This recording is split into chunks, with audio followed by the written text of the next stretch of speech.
तेरी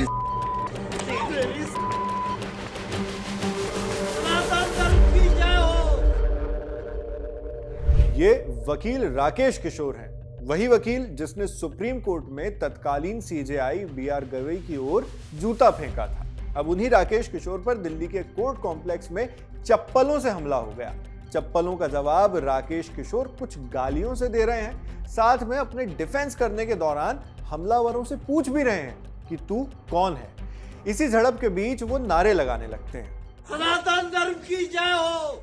यही नारे राकेश किशोर ने लगभग 4-5 बार लगाए, कुछ उसी तरह जैसे उन्होंने तत्कालीन सीजेआई गवई की तरफ जूता फेंकने के बाद कथित तौर पर लगाए थे।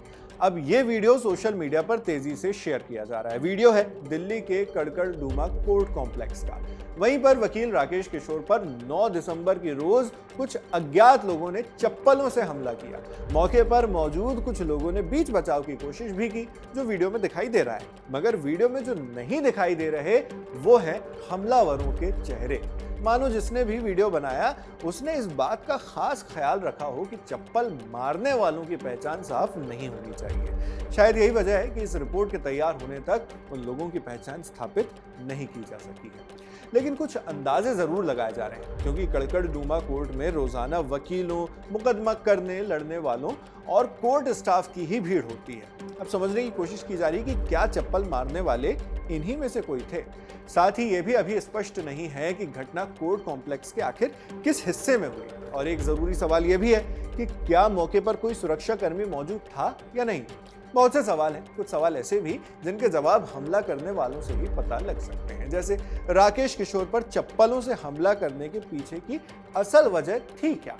मगर इस तरह के सवालों पर तुरंत कोई जवाब मिल पाना मुश्किल है, क्योंकि किसी भी व्यक्ति या समूह ने इस रिपोर्ट के तैयार होने तक घटना की जिम्मेदारी नहीं ली।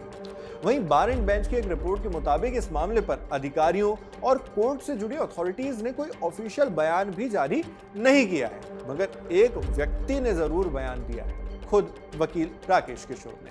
उन्होंने इस घटना के पीछे की वजह पता होने का भी दावा किया।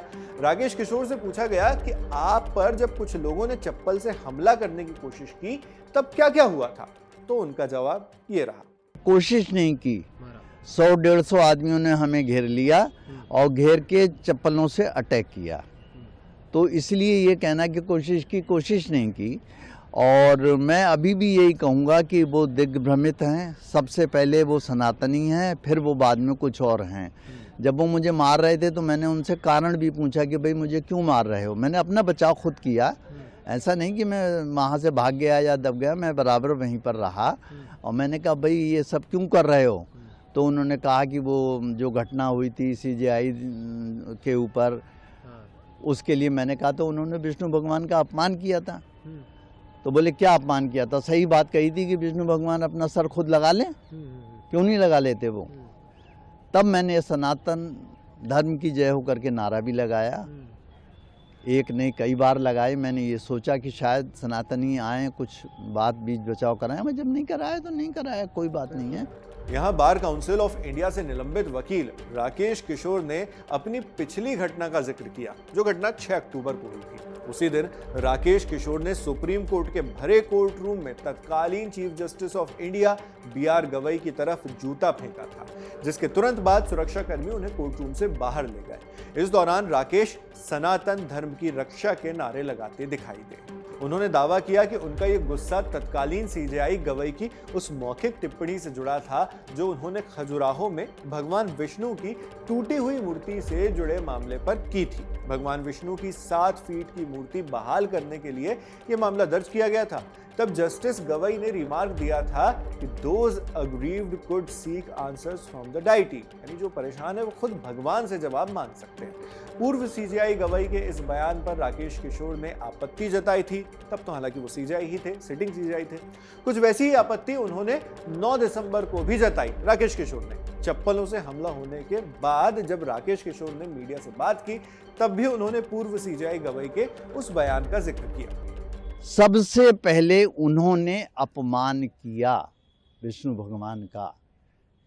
जो गलत था या सही था ये आप खुद फैसला कीजिए, आपको आवाज आएगी गलत किया।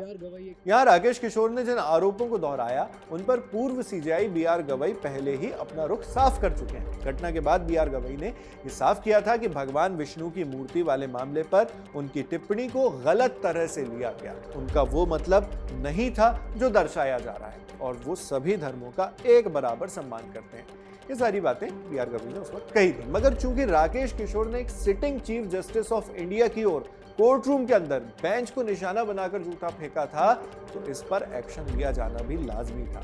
इसलिए बार काउंसिल ऑफ इंडिया यानी बीसीआई ने राकेश किशोर का वकालती लाइसेंस तुरंत सस्पेंड कर दिया। बीसीआई ने यह भी कहा कि राकेश के खिलाफ डिसिप्लिनरी एक्शन लिया जाएगा। इसके साथ ही सुप्रीम कोर्ट बार एसोसिएशन यानी एससीबीए ने भी राकेश किशोर की मेंबरशिप टर्मिनेट यानी खत्म कर दी। घटना को लेकर राकेश किशोर के खिलाफ क्रिमिनल कंटेम्प्ट प्रोसीडिंग्स यानी आपराधिक अवमानना का केस भी दायर करने की इच्छा जताई गई, जिसके लिए अटॉर्नी जनरल ऑफ इंडिया ने इजाजत दे दी। मगर बाद में सुप्रीम कोर्ट की एक बेंच ने यह संकेत दिया कि वो शायद अवमानना की कार्रवाई आगे नहीं बढ़ाने वाले। हालांकि भविष्य में ऐसी घटना दोबारा ना हो इसके लिए सुरक्षा उपायों पर विचार जरूर किया जाएगा। इसी पूरे घटनाक्रम के बीच अब ये चप्पल वाली घटना हो गई। अब इस पूरे मामले पर आप क्या सोचते हैं हमें कमेंट बॉक्स में लिखकर जरूर बताएं। मैं हूं शेख नावेद, देखते रहिए दी ललन टॉप।